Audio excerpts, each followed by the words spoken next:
Now, this is one of the sort of most hotly anticipated fireside chats of the day.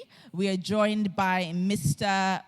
Olu Akanmu. He's the president and the co-CEO of OPay Nigeria. He has a very impressive bio, so please, round of applause.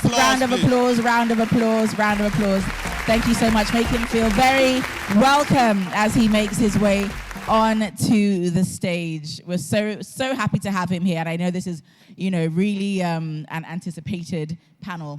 Good morning, sir. I want to introduce you.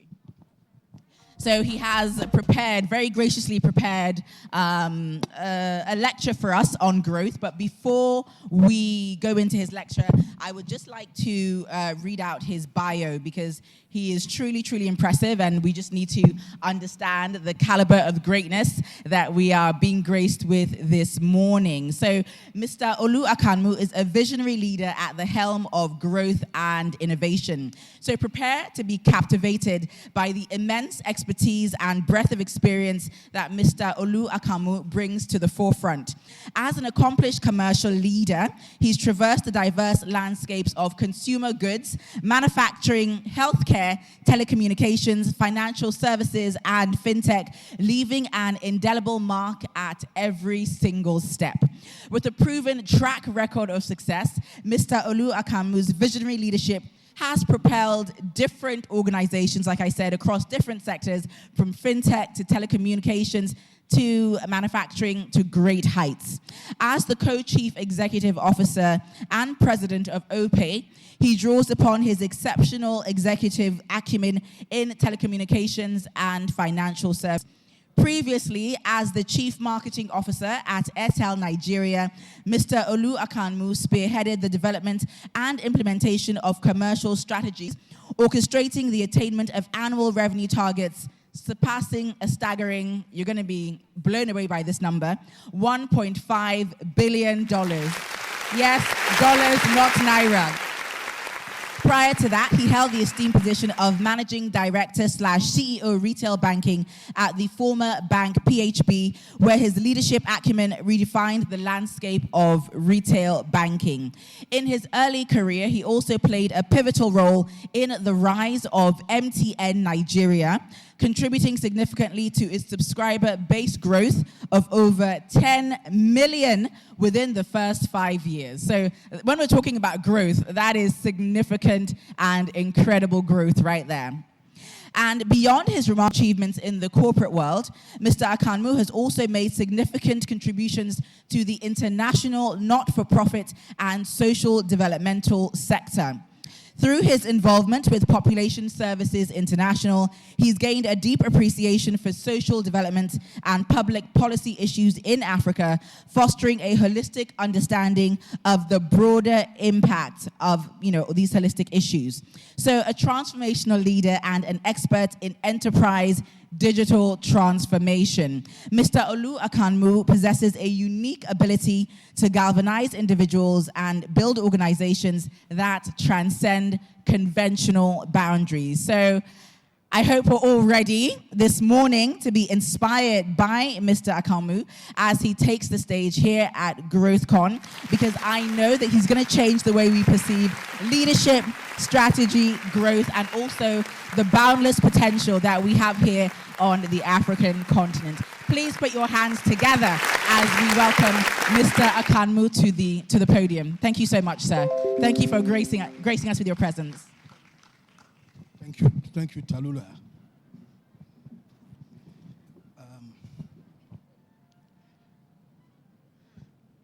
First, let me thank the Premier Business Network. Very curious. The energy that I've seen since I met with you in the last 1 week. The energy that I've seen in the last 1 week or so, meeting all of you. Like I've said, the Premier Business Network, someone needs to study why people with so much energy are gathered together doing great things. And it's not like they are being paid. So please, well done and keep up the good work. Thanks for the invitation. I thought what I should do is to just share some reflections and some thoughts, much largely reflections from my experience and again from some of the best practices around on growing and scaling businesses. So that's what I will be talking about over the next 20 minutes or so. I want to share with you 25 reflections. I will try and go slowly in case some of them are worthy of being taken note of. And I will read a couple of them so that I express, and I've tried to capture some of these thoughts very early this morning so that don't mind me if I read a couple of them. And I will go one by one, about 25 things about what it takes in terms of reflections, in terms of growing and scaling businesses. So number one, a business with a product that nobody needs or that people can do without cannot scale. A clear market that is potentially large, where your business is solving real and tangible problem, is a prerequisite for growth and scale. As simple as this sounds, you may be surprised at how the truth of this simplicity is missing in many businesses and how they struggle to find scale. Technically, if you want to use jargon, they call it product market fit. But in the simplicity of it, that's what it means. You must solve a real market tangible problem. Number two, investment in growth and scaling. When a tangible market problem is not being solved, it's likely to be a waste. This applies in both digital and non-digital businesses. That's like the corollary of number one. Number three, a key validation that your business is solving a problem of a fairly defined homogeneous group of customers is when those customers are willing to pay for use of your service, or someone is willing to pay for their use of the service. Number four, where customers are acquired with free services as an acquisition strategy, the test of fit for market is that those customers graduate to use other paid services on your platform. Number five, a common learning among fintechs that have scaled was that they solved problems of large potential markets that incumbents have traditionally ignored, where such uncontested or least contested markets have the potential to scale. These fintechs leverage technology and new business models to solve the problems of these large excluded markets. Whether you look at OPay in agency banking, Paystack in SME online payment collection, or Flutterwave in easy cross-border payments for anyone, any small business.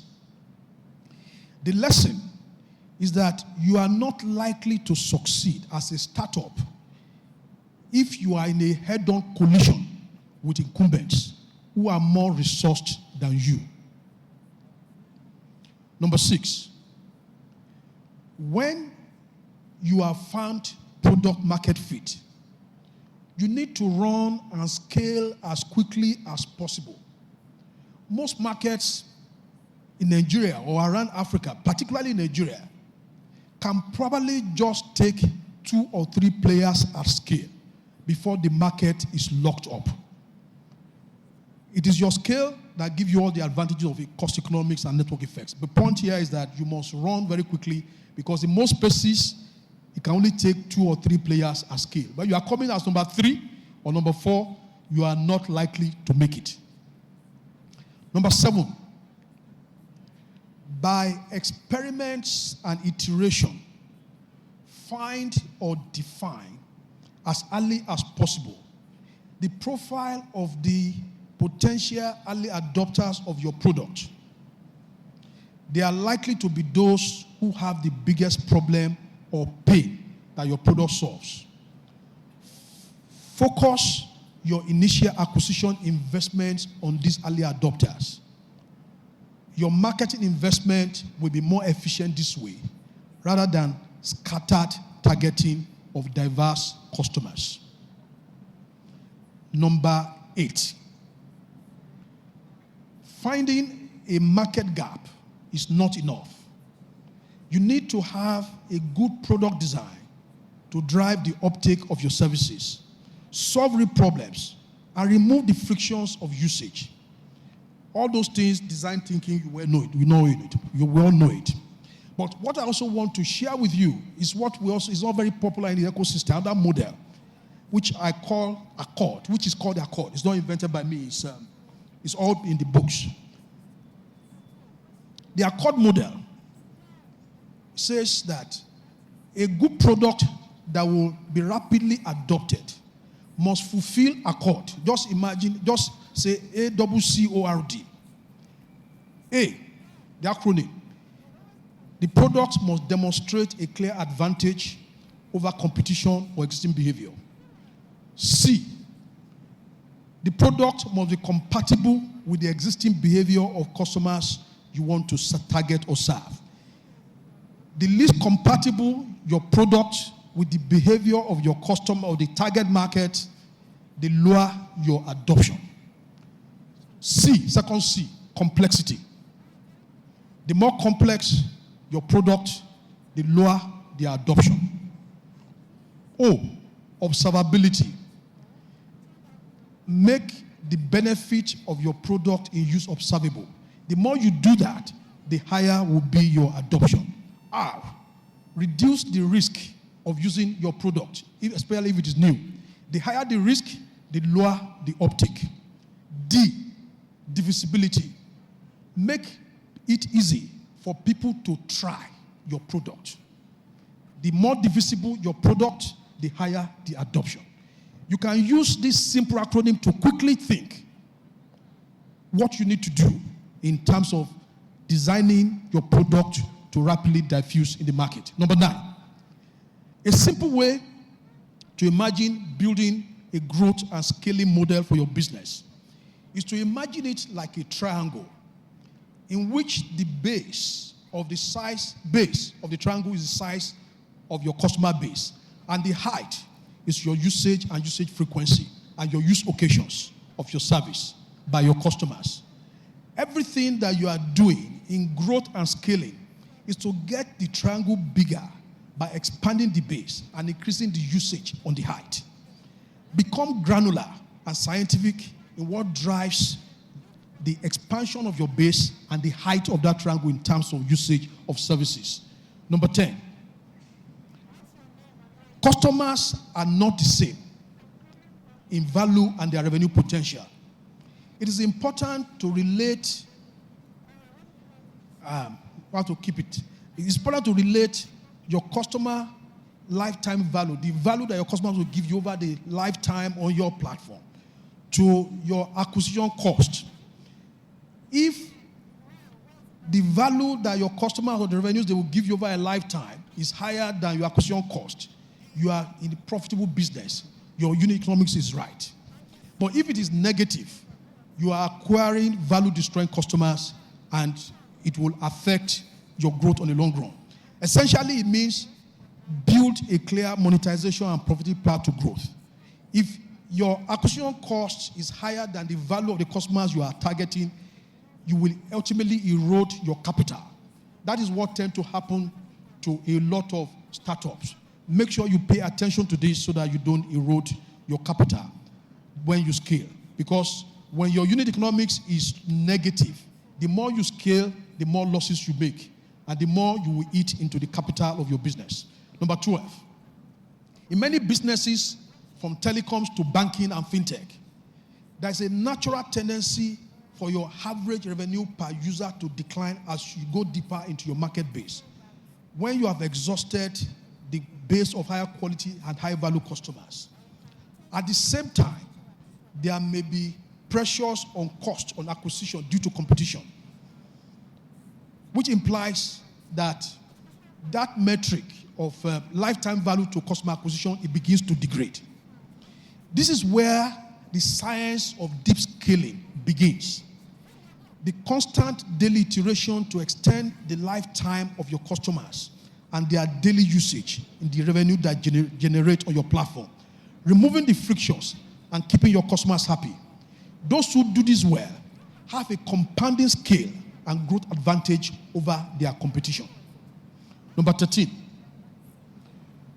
some of the best ways to accelerate acquisition are to design your product in such a way that they are increasing usage or expanding usage among your base generates compounding activities that brings in new customers.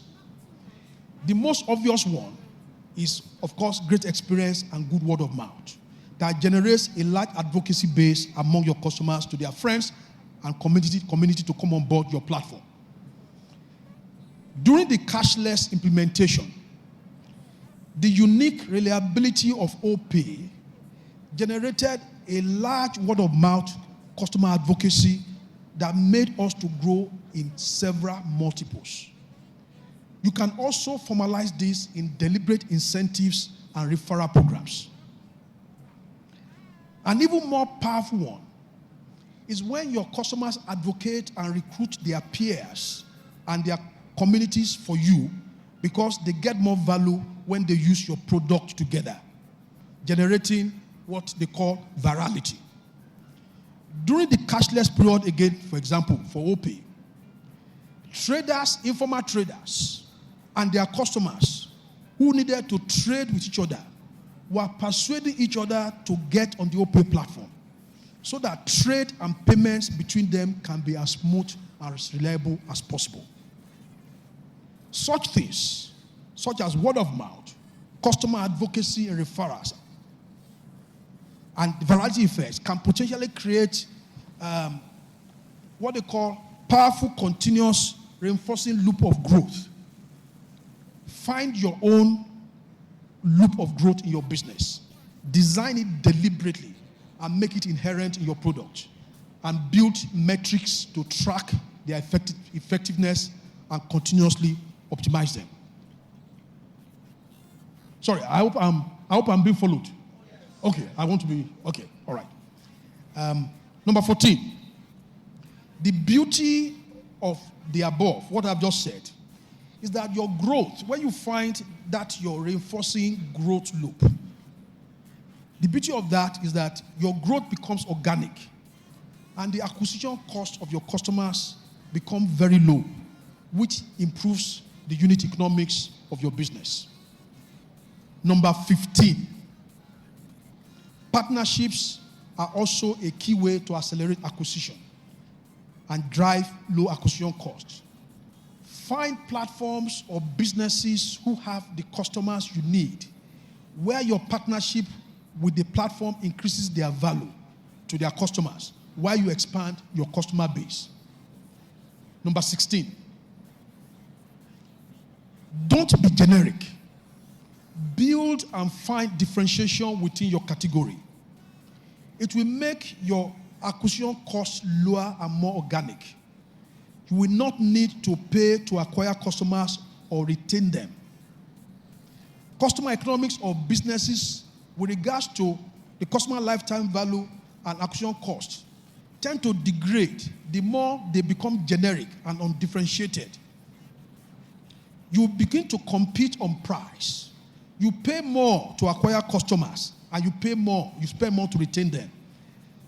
Customer lifetime value on your platform gets shorter as these customers jump around because you are offering what everybody is offering. why your cost of acquisition increases and your lifetime value to customer acquisition ratio degrades. I call this the Uber Bolt Challenge. When you look at those two businesses, because yes, they are solving a problem, but because there's a challenge of differentiation, then you find the impact in terms of how people jump around. So it applies to many of our categories. So that we can keep that short because of time. Number 16. Number 19. Your brand reputation matters. They complement your acquisition and retention efforts, and sometimes help you to charge higher price premiums and improve your margins. Pay attention to it. That's what MTN has done. You do not necessarily need to be big to be deliberate about your brand and reputation. It may not even be about market spend. It is about what you do, what you stand for, and what your market sees or perceives, and even those who you associate with. Number 20, I think I've jumped some. Growing and scaling and doing so efficiently and profitably is a lot of science. From your headline numbers, for example, in payments, we call it gross transaction value, or e-commerce, they will call it gross merchandise value, and your revenues that you derive. You have to break down 3 or 4 levels down. What are the things that drive those headline metrics? And put drivers, and put metrics to measure those levers and those drivers and those customer behavior that you desire. You should build a construct of your gross transaction value and their translation to revenues and the drivers and their levers. And like some people say, you drive it maniacally. All those key levers that drives your top line, you power on them with like a manic. The customer behavior you desire, you drive them maniacally. And you are going to ensure that by that way you get your top line, then transaction value, and of course your revenues. Number 21. Not all levers are important. Find the ones that are most critical. 20% of your levers gives 80% of your revenues. When you are doing your construct, which are your most critical levers? Please find it. Number 23. Customers that are acquired have to be kept engaged. And I'm rounding up so that we can. I'm rounding up. Customers that are acquired have to be kept engaged. The engagement metrics, things like daily active users, monthly active users, are very important. Use them in your business because they are the things that tell you how engaged your customers are. Are they daily transacting on your platform? Daily active users, monthly active users, and so on. All that you are doing is to increase those numbers in terms of the frequency of use of your product. What frictions do you need to remove to drive your frequency of usage, such as your DAU and your MAU? What are the incentives you need to deploy to stimulate usage? What content or information do you need to share to elicit the behavior of customers you require or the proposition you need to deploy? Set those clear objectives and drive those ratios. Then set retention and loyalty objectives. What is the acceptable level of churn or dormancy that you need that is acceptable to you in your business? This is something important which I always share. The best loyalty programs may not be loyalty programs per se, but engage customers who use your products frequently and regularly. Active customers don't go dormant or churn. 25 or 23. Have deliberate programs to win valuable customers who have left your platform, who have churned. Have win-back programs if you have had significant churn. The telcos do it very well. The telcos, if you have gone back, they look for you. Measure the effectiveness of your win-back program and continuously iterate them to improve. And the conclusion, good curiosity about data, both quantitative and qualitative, and good problem-solving skills are critical requirements to be a good business killer or growth manager. Slice your data in curious ways to reveal hidden insights. Triangulate your insights for validation with other sources. Define problems correctly and disaggregate them. Those are the kind of skills that one must have to be a good business scaler. You must also be a good team player, because the best of quantitative analytics that is required when you are scaling business and creative reasoning is problem solving may not be in one person. You have to work with others to solve problems. So being a good team player is also a very important skill that is required in terms of being successful in scaling and growing business. So those are my 25 or so reflections. I hope somehow you find them useful. Thank you. There are things that telcos, the several industries that I've worked, telcos, banking, fintechs, do in different ways that have made all of them successful, including FMCG and consumer goods marketing companies. Because I understand that some of us here are not necessarily digital and platform people. Thank you. Amazing. I feel like we've been given a real masterclass with those strategies that you outlined from us, and we know that they come from your wealth of experience across so many various industries like you just listed. So we're grateful that, yes sir, we're so grateful that you've made time to be at GrowthCon today and just to open up to us, because I know there's so many people here who are running startups, different types of businesses, who are really searching for this type of information, and I know that they're so grateful to have you here. So let's dive straight into our chat.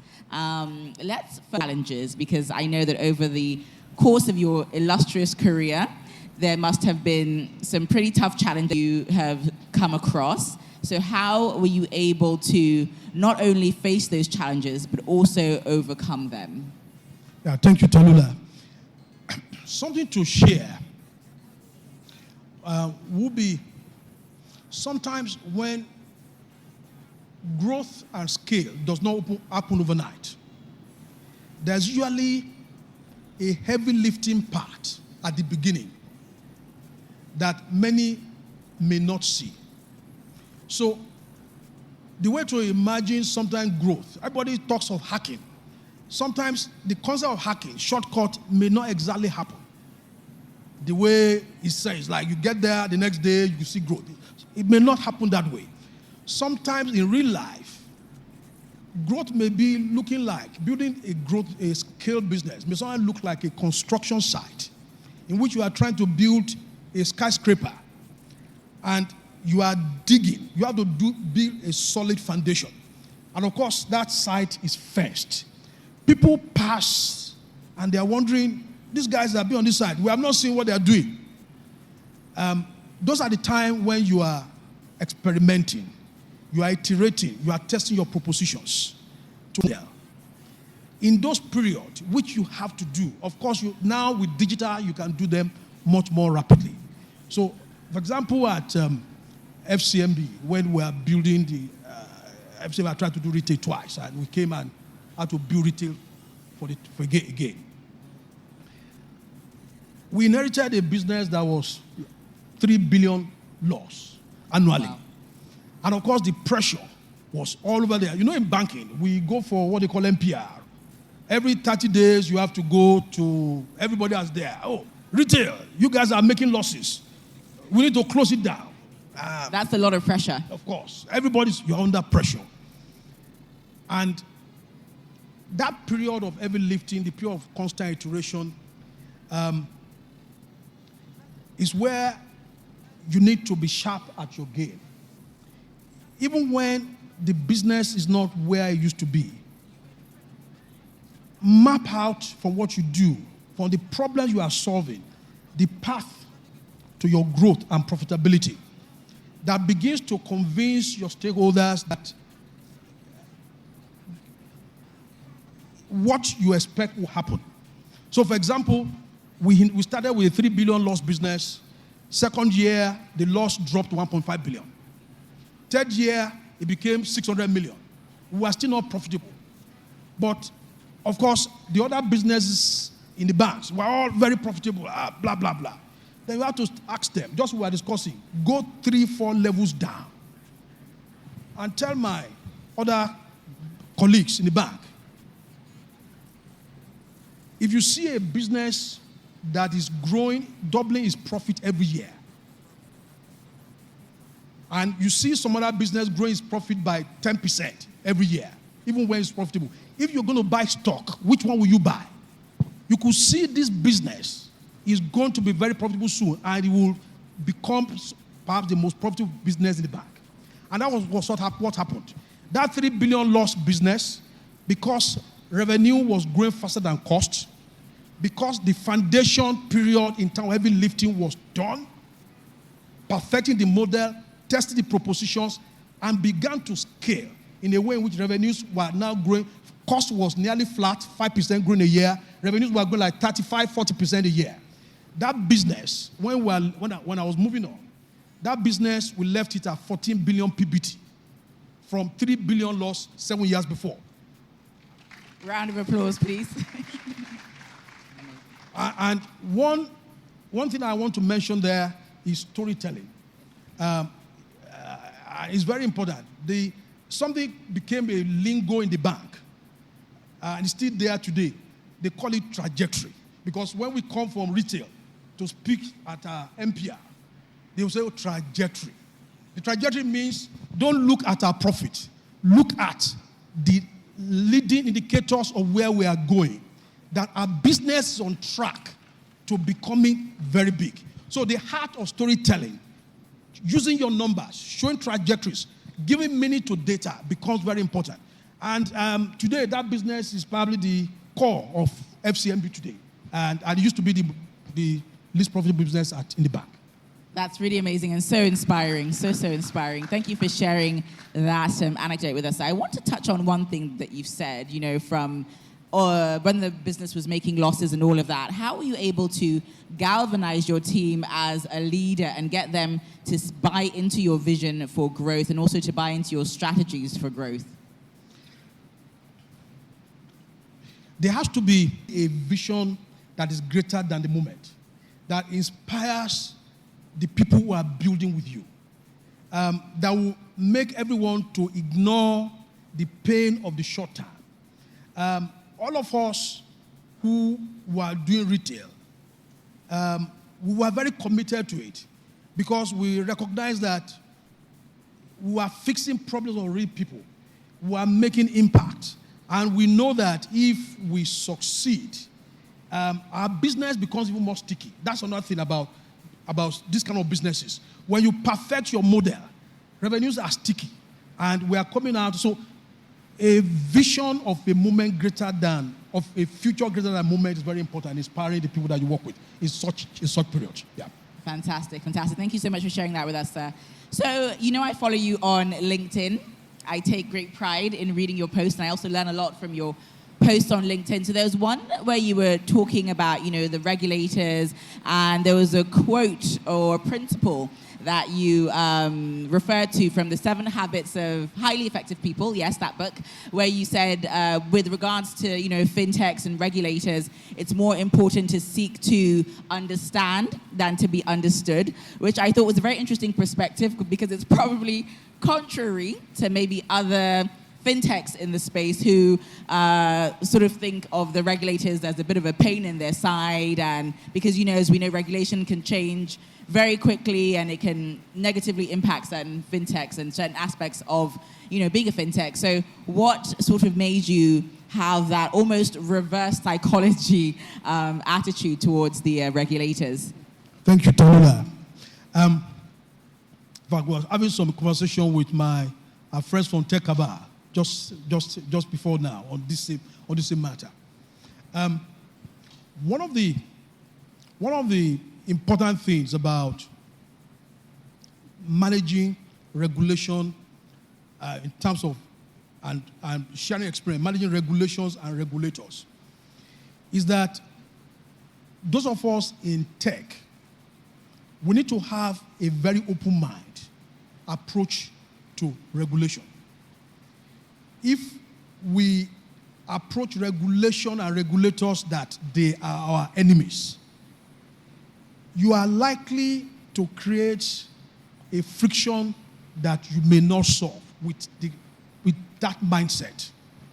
And just like in basic interpersonal skills, in terms of how you manage relations within a company. Steve Covey, 7 Habits of Highly Effective People, I think rule number 3 or 4. He said something like, seek first to understand before being understood.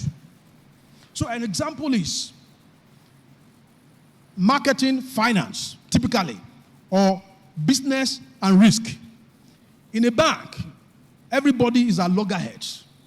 But people with higher emotional intelligence, when the chief risk officer says, no, it's not a transaction we can do, smarter people on the business side will ask, let me understand your concerns.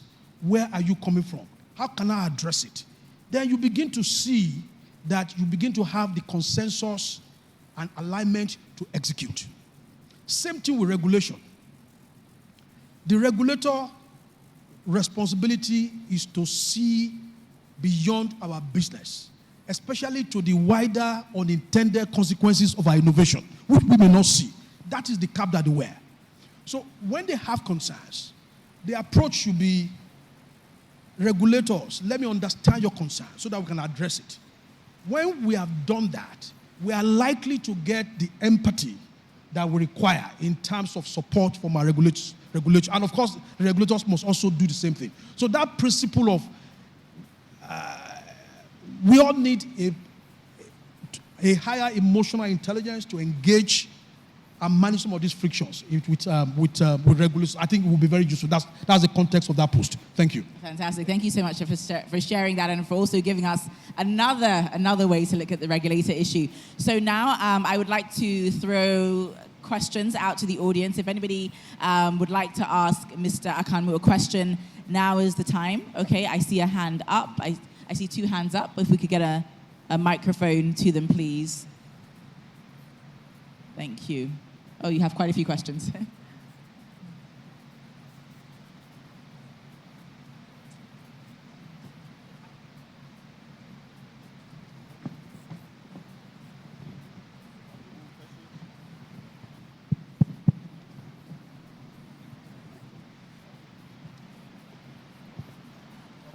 Thank you so much, sir, for that amazing masterclass.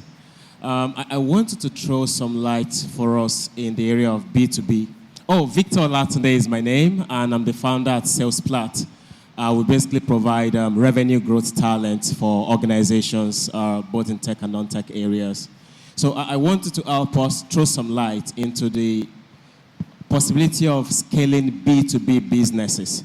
Most of the things you share, I mean, a lot of what you shared are basically things that are dealing with, retail and all that. How do we pursue B2B scale, on a very larger level where you're able to eventually also grow as big as possible? Just some advice.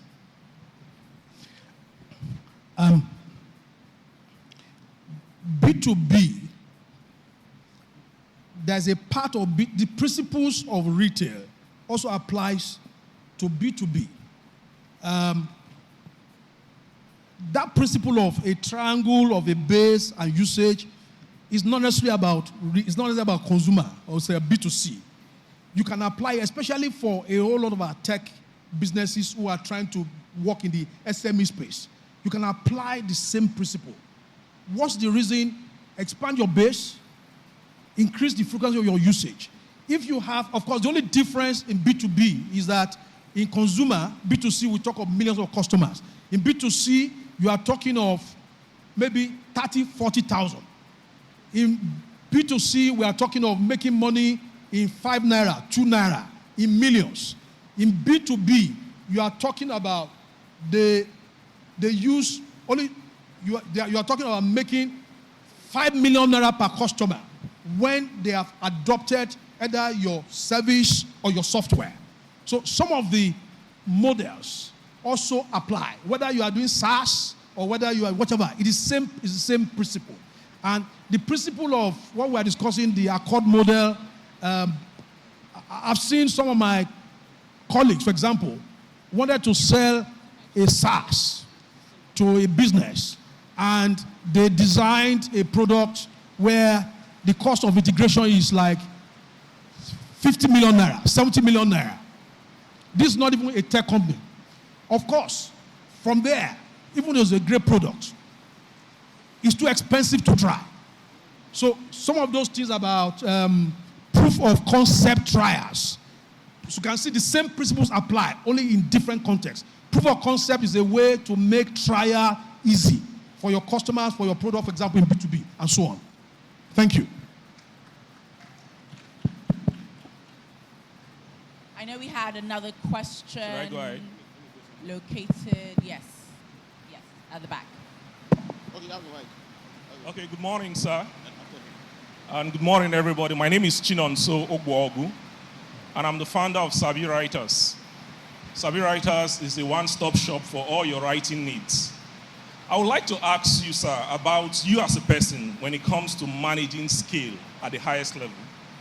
How do you manage your mindset? Because scale, like you said, is a construction site. Many things are happening at the same time. How do you, as a leader, go through this high voltage experience and still manage your mindset in such a way that you're on track? That's just what I want to understand from you. Thank you, sir. Very good. Thank you. Good question. Scale can look like, scale is like an engine. It may look complex to someone who does not understand it at the top. But it's about the construct of what you are trying to build from the top when you are breaking it down. This is the volume of business I want to generate. I have built a construct 3 levels down about what are the customer behaviors that I need to, or activities that I need to make that happen, or what will lead to X and Y. When you have built it, then you now have, everything becomes simple. You pay attention to each of those levers. To someone else, they don't understand what is going on. It looks chaotic. But for you, because you understand the key levers that are driving what you are trying to do, and sometimes when you build those levers, it's not working. By iteration, you go back to say, oh, I thought if we implement this lever, it will give us 40% upside. We did not get it. Something is wrong. Go back and try. Reconstruct the engine. But because you understand the science behind what you are doing, your mind is very clear. So the thing is to have an engineering mindset of the scale operations you are trying to build and the levers that are driving them. Then everything becomes simple for you to manage. Not as simple, of course, pressures will happen because 5 out of 10 times when you try, it may not happen. And therefore, you have to keep experimenting. The things that you get right, you power on them. The things that you fail on, you iterate and experiment and change again until you perfect it. That's the way of life. For example, of someone who's leading a scale business. Thank you so much. Hello? Thank you so much for that in-depth answer. Okay. Do we have Good any day, other sir. questions? Good day, sir. My name is Joseph, and I'm from Shopping Nigeria. We deliver products and services under 30 minutes. Okay, my question is, sir, you mentioned something about big competition, and if there are like 3 guys already doing big in your field, they're going to swallow you up, right? OPE came in a space where there were like 17 other big banks. And you have a very interesting resume. I've searched about you a lot. How does a small guy like me, a small founder like me, compete with the likes of like Jumia? Like, not having the resume that you have before. Like, how does a small guy trying to start up his first company compete with the big giants in your space? That's my question, sir. So I mentioned it very briefly in one of the points that both for OPE, for Paystack, this principle is there are usually spaces that are not being contested, that are not being served. That in fact that successful players have ignored because of their business model. those are the spaces that you will have to go for, because they will, in fact, will initially ignore you. When OPay was rolling out agency banking with heavy lifting in terms of offline merchant business, 500,000 across Nigeria, the banks were not paying attention. Over time, transaction volume built up. Same principle. There has always been online payments for merchants, for businesses in Nigeria. But a lot of SMEs, the platforms were too complex, too expensive for them. They were not being served, yet they needed to get paid. Paystack fixed the problem. It has scaled. Same principle. Find your own uncontested space, and there will be many of them. The only thing that will limit you is your imagination. I hope I answer your question. Thank you so much. We just have time for one more question. Yep. Hi. Okay. Good morning, Mr. Akamu. My name is Folake Owoduni. Very nice to see you here. I feel very honored. But I have a question around the Accord model. I thought it sounded very brilliant. As you know, my company is called Emergency Response Africa. We provide emergency medical services, and it's not really the kind of business that you can offer a trial to, right? Because if I say try it for 6 months, I mean, it's not like I'm asking you to have an emergency, and I certainly can't make you have one. So in that context, I'm wondering, what are some other ways that a business like ours can apply that principle of divisibility? Thank you. It will be for ER, emergency response. It will be, I guess, it will be asking the question, what are the frictions that may limit the adoption of emergency response Africa service where it is needed? If that is clear, and you know your business better, how do you, divisibility is largely talking about reducing the friction of adoption. That's actually another way to look at it. So it will be, what are the things that can reduce the friction of your adoption in your own context?